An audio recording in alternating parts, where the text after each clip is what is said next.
Hinabol daw kayo ng itak ng inyong kapitbahay dahil daw yung kambing. Naku. Parang nadaan-daanan ata ang halaman ng kapitbahay ninyo. Dumaan po dito sa harapan namin, sir. Sa harapan ng bahay namin. Wala kayong hiya. Hindi mo alam itali mga kambing nyo. Anong nasa utak mo nang binato mo ng itak yung kapitbahay mo? Yung pagbato mo ng itak, tama ba? Tama po na binato. Walang sino man ang pwede magbato ng itak kahit na anong galit mo, kahit kinain ng kambing patanim mo, pumasok ka na sa bakuran ng kapitbahay. Mali ka dyan! Kung sino man nakakilala sa'yo, interviewin ka namin, huwag ka magpago.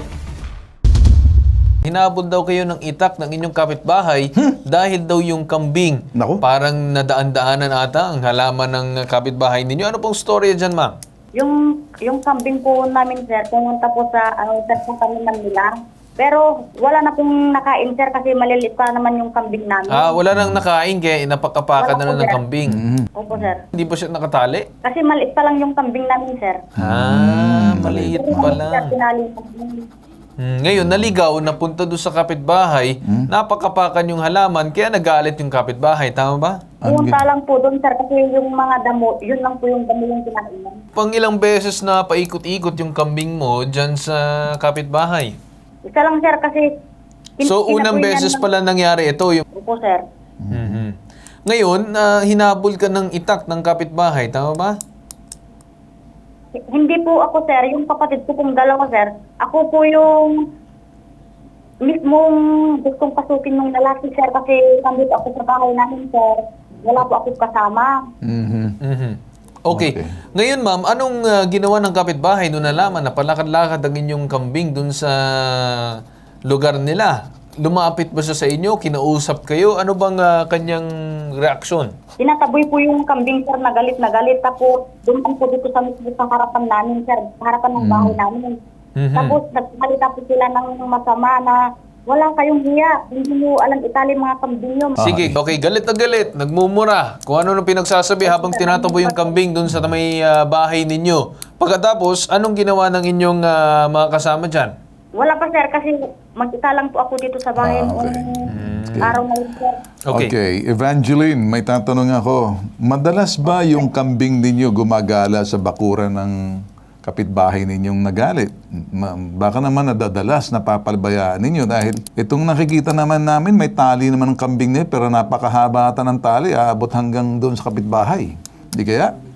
Hindi naman po, sir. Isa lang beses lang po, Isang sir. beses. Galit na galit yung kapitbahay mo. Parang nakita ko, binato ata yung pintuan ninyo ng itak eh. Ako po yung nasa loob, sir. Gusto ko akong pasukin, sir. Okay. Yan ay, ang dahilan ng problema ay yung kambing mo na nakawala tapos pumapasok sa kanilang bakuran, di ba? Alam ko nagpapakampi ka, alam ko nagsusumbong ka, pero umaming ka rin siguro ng pagkukulang sa inyo kasi kambing nyo yan eh. Ang kambing nyo, alaga ninyo yan. Eh talagang gagala yan. Pag hindi mo tinalian, pupunta sa ibang bakuran yan. Magagalit yung iba. Depende ngayon. Baka mamaya, alam mo naman, may kasabihan, lukuhin mong lasing, wag yung bagong gising. Baka bagong gising yan. Di kaya? Parang sa akin, parang nainis na to dahil parang hindi ito unang beses lang. Baka may history na kayo dito, Evangeline. Di kaya? Puno na siguro. Napuno na? About sa lupa po, sir. Anong Yun po lupa? yung matali- Sandali. Okay. Ibig sabihin, meron na kayong alitan. Wala pa nung yung mga... So may history na kayo, Evangeline, sige na. So meron na kayong alita na hindi lang, itong kambing naging ugat na lang to. Pero parang lupa bang pinag-aawayan ninyo? Opo, sir. Yun po yung dahilan kaya... Ayun. lagi po kami away, sir. Sige, okay. Ano yung lupa na yan? Bakit kayo nag-aaway? Ba'y agawan sa lupa? Yung lupa kasi ng bola namin, sir, sinasabi nilang sa kanila. Pero yung nakapakalat Okay. yung bola namin, Okay, sir. parang agawan kayo sa lupa na hindi malaman kung sino nagmamay-ari. Tama? Sa amin po, sir. Sa amin po yung sir, papel, sir. Okay, sige. So hindi kayo nagkasundo, ito pa'y may alitan na kayo dahil sa lupa. Tama? Opo, sir. Ang dahilan ay lupa at mga right of way, kung mga daanan, na medyo nakanti ng husto dahil yung kambing medyo nakawala, kinain yung mga tanim nitong yung kapitbahay ninyo na nagwala. Tama? hindi po kinain yung ano. Ay, inapak-apakan, ganun pa man, umamin ka naman na may pagkakamali ka rin. Kasi hirap naman dito na parang inosente ka na binato ka ng... Alam ko, mali rin yung ginawa ng may topak na may-ari ng kambing. Parang utak kambing din Kapitbahay. kasi kapitbahay, baka kulang sa ligo lang. Narinig nyo na po yung problema, hindi po natin agad malulutas, mag-iimbestiga pa po tayo dahil may ugat po to. Lahat Yes. po ng dahilan ng problema, wag po tayo tumingin sa epekto. May dahilan lagi, may ugat lagi. Hindi po natatapos. Makinig ka, Florenzo. Gamayon, Junior. Kambing ka pala, ha? Utak kambing ka na. Nang bato ka ng ano. Ikaw naman sa salyahin namin, umanda ka. Dahil, kasi kung ginawa mong ganyang estilo mo na parang akala mo sino ka dahil babae lang ang kinaya mo. Kung nanonood ka ngayon, Florencio, nakikinig ka, akala mo kinakampihan kita. Hindi. Bukas, magtutuos ang health desk, taka ikaw, iimbestigahan ka namin, nakitang-kita na namin na nagbato ka ng ano, ng itak, pinasok mo na doon sa trespassing ka na sa lugar, may kaso ka. Kaya ikaw ngayon, ha, kung sino man nakakilala sa iyo, kung tatay mo, lolo mo, kung sino pa, interviewin ka namin, huwag ka magtago. Huwag kang tumago sa palda ng nanay mo. Huwag kang tumago sa karsunsilyo at puruntong ng lolo mo.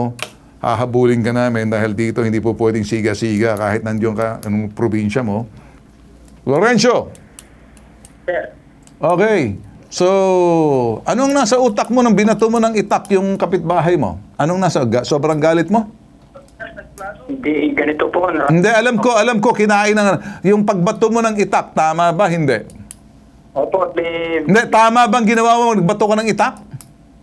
opo, tama po na Ay. binato po. Okay, sandali. Ano kaya, batuhin din kita ng itak? Para makita mo kahit anong galit. Makinig ka, ha? Hindi pa tayo tapos, makinig ka. Walang sino man ang pwede magbato ng itak kahit na anong galit mo, kahit kinain ng kambing patanim mo, hindi ganon, pumasok ka na sa bahay ng bakuran ng kapitbahay. Mali ka dyan. Abangan mo, bukas magtutuos tayo. Abangan mo, babalikan ka namin, ha? Babalikan ka namin. Okay, Carl? Opo, Bukas, pahinga ka muna. Hey, pahinga ka.